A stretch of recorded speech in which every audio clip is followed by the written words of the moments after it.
Nous sommes avec Jean-Charles Van Antwerpen, qui est le metteur en scène de la pièce Jourdain de Binche, le bourgeois au carnaval. Ce sera les 22, 23 et 24 avril prochains.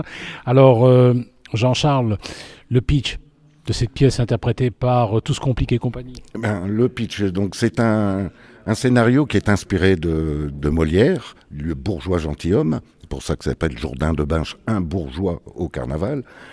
Je résumerai en disant tel le bourgeois qui voulait devenir gentilhomme, ce Jourdain que nous mettons en scène veut devenir le vrai Gilles, donc de Binche. Et c'est l'histoire d'un homme tout à fait ordinaire, simple et ordinaire, et qui soudainement devient l'homme le plus riche du royaume, parce qu'il a gagné la super ultra méga cagnotte de Euromélion. Et puis, depuis qu'il est fortuné, il a des projets totalement extravagants, il croit tout avoir, il croit aussi tout acheter.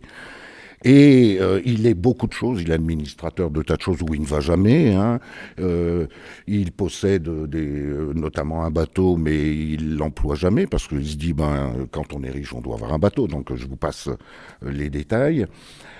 Et il est plein de choses, il possède énormément de choses. Et un jour, il se réveille en se disant, mais tiens, je ne suis pas Gilles de Binche, et je ne fais pas partie du patrimoine mondial de l'humanité. Et donc là, ça devient son objectif. C'est un homme qui est devenu un peu fou, qui a la folie des grandeurs à cause de son argent et qui croit aussi, bien sûr, pouvoir tout acheter. C'est un peu la morale de notre histoire. Et c'est donc cette folie de ce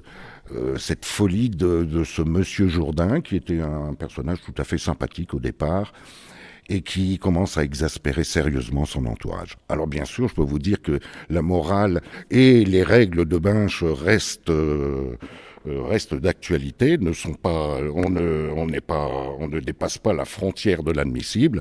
Il n'obtiendra pas gain de cause, mais il obtiendra autre chose qui est un peu plus anecdotique. On le verra, on va laisser. On le verra les 22, 23 et 24 avril prochains ici à Chapelle-l'Ernemont. Merci.